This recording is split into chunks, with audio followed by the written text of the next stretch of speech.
మనం దేవుని సన్నిధిలో లోకములో ఈ విధంగా పోటీ తత్వముతో పోటీ రంగంలో మనం జీవిస్తున్నాం. మనుషులు ఈరోజు మనందరికీ తెలుసు ఏంటి, మన జీవితంలో బ్రతుకంటే పోటీ రంగం అయిపోయింది. ప్రతిదానికి ఈరోజు మనం పోటీ రంగంగా బ్రతుకుతూ ఉన్నాం. అవతలోళ్ళకి అది ఉంటే మనకు ఇది ఉండాలి. మీ అందరికీ తెలిసిన మాటే చెప్తాను.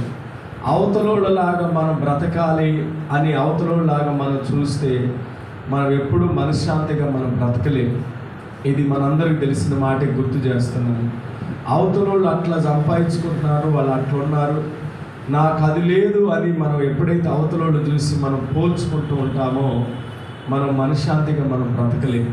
ఇది వాస్తవం, మనందరికీ తెలిసినటువంటిది. ఎప్పుడూ మనం ఒకరికి కంపేర్ చేసుకోకూడదు, ఒకళ్ళకి మనం పోల్చుకోకూడదు. దేవుడు మనకి ఏది ఇస్తే అదే. ఒకవేళ పై స్థితిలో ఉంటే ప్రభువుకు మహిమ. ఆయన ఏమంటాడు, పౌలు గారు ఏమంటాడు, నేను కలిమిలో ఉండటము నేను నేర్చుకున్నాను, నేను దీన స్థితిలో ఉండటము కూడా నేను నేర్చుకున్నాను అంటాడు. అసలు నిజమైన ఆశీర్వాదం ఏంటో తెలుసా? బైబిల్లో ఏముందో తెలుసా? బైబిల్లో యాకోబు రాత్రంతా ప్రభు దగ్గర పెరుగులాడాడు తన జీవితంలో. నువ్వు నన్ను ఆశీర్వదించయ్యాలని ప్రార్థన చేశాడు. యాకోబు రాత్రి అంతా పెనుగులాడని ఆశీర్వదించమన్నాడంటే అక్కడ ఆ ఎబ్బేగు రేవు దగ్గర ఆయనకు భార్యలు ఉన్నారు, పిల్లలు ఉన్నారు, ఆస్తి ఉంది. ఇంకేం ఆశీర్వాదం ఆయన ప్రార్థన చేశాడు అంటే, నేనంటాను అక్కడ దేని కొరకు ఆయన ప్రార్థన చేశాడంటే మన మనసులో ప్రశాంతత కలిగి ఉండటమే అదే ఆశీర్వాదం. ఆయనకి ప్రశాంతత లేదు, నెమ్మది లేదు, సమాధానం లేదు. ఈరోజు మనం ఆశీర్వాదాలంటే మన జీవితంలో సమాధానంగా ఉండటమే ఆశీర్వాదం.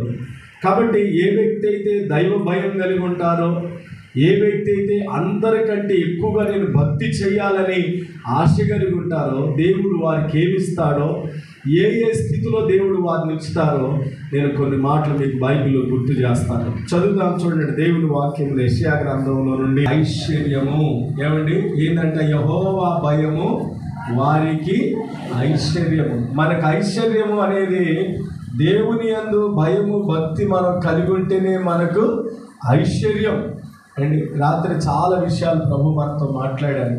మనం ఎట్లా ఉండమని మాట్లాడాడు దేవుడు? మనము ఆత్మ పూర్ణులై ఉండాలి. మనం ఏమంటాడు?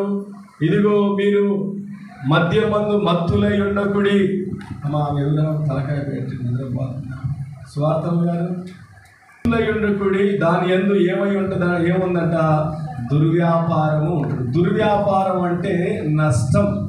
రాత్రి మీకు చెప్పా, తాగినోడు ఎట్లా కూడా చెప్పా, విన్నారు కదా?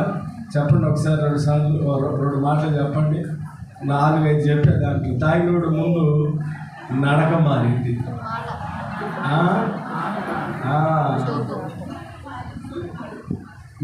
ఏంటది చూపు,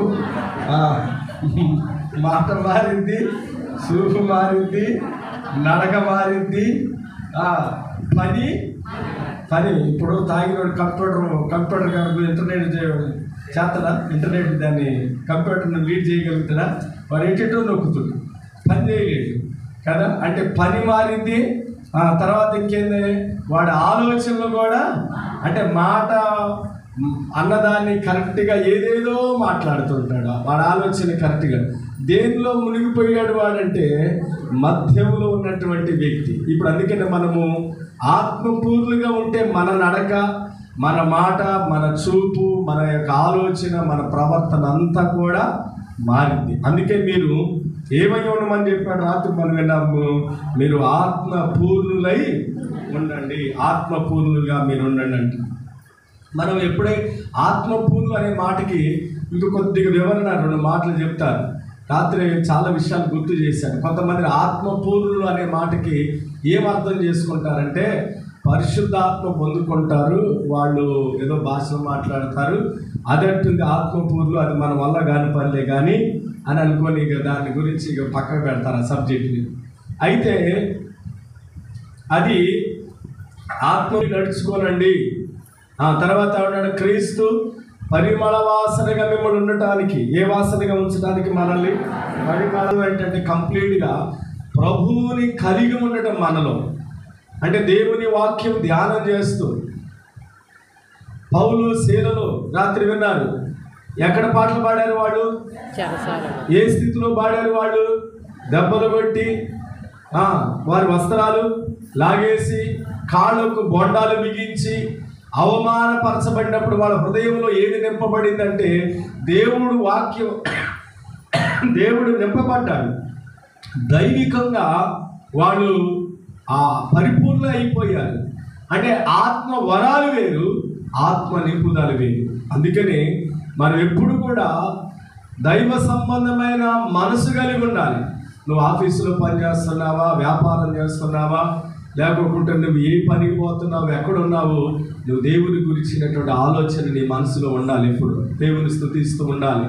నువ్వు మాట్లాడే మాటల్లో, నువ్వు చేసే క్రియలు అన్నింటిలో కూడా దేవునికి మహిమార్థంగా ఉండేటట్టుగా అక్కడ నువ్వు ప్రవర్తించాలి. అది నీ మనసులో ఉండాలి ఎప్పుడు కూడా. అదే ఆత్మపూర్లుగా మనం ఉండటం. దైవ భయము, అదే అందరికంటే దైవ భయం కలిగి ఉన్నాడు హననీయ అనేటువంటి ఆయనకి ఉన్నత స్థానాన్ని ఇచ్చారు అక్కడ. కాబట్టి ఇక్కడ యెహోవా భయమే చెప్పండి వారికి ఐశ్వర్యం. యెహోవా భయం ఏంటంటే వాళ్ళకి ఐశ్వర్యం. దేవుడు భయం భక్తి కలిగి ఉంటే నీ వ్యాపారం దేవుడు దీవిస్తాడు. బైబిల్లో మీకు చిన్న ఉదాహరణ చెప్తా. బైబిల్లో అబ్రహాము కుమారుడైనటువంటి ఇసాక్ అనేటువంటి ఆయన ఉన్నాడు. ఇసాకు ఫిలిస్తీన్ల దేశంలో ఆయన వ్యవసాయం చేసేవాడు. విత్తనములు వేస్తే బైబిల్ ఆయన గురించి రాయబడిన మాట ఏంటంటే ఆయన క్రమక్రమముగా అభివృద్ధి పొందాడంట. ఆయన చేసే పనిని దేవుడు ఆశీర్వదించాడు. వాళ్ళు కూడా అదే నీళ్లు, అదే భూభాగం, అదే విత్తనాలు, అదే మనుషులు, అదే పని చేస్తున్నారు. కానీ ఏనుకొచ్చినంత రాబడి, పంట దిగుబడి వాళ్ళకి లేదు.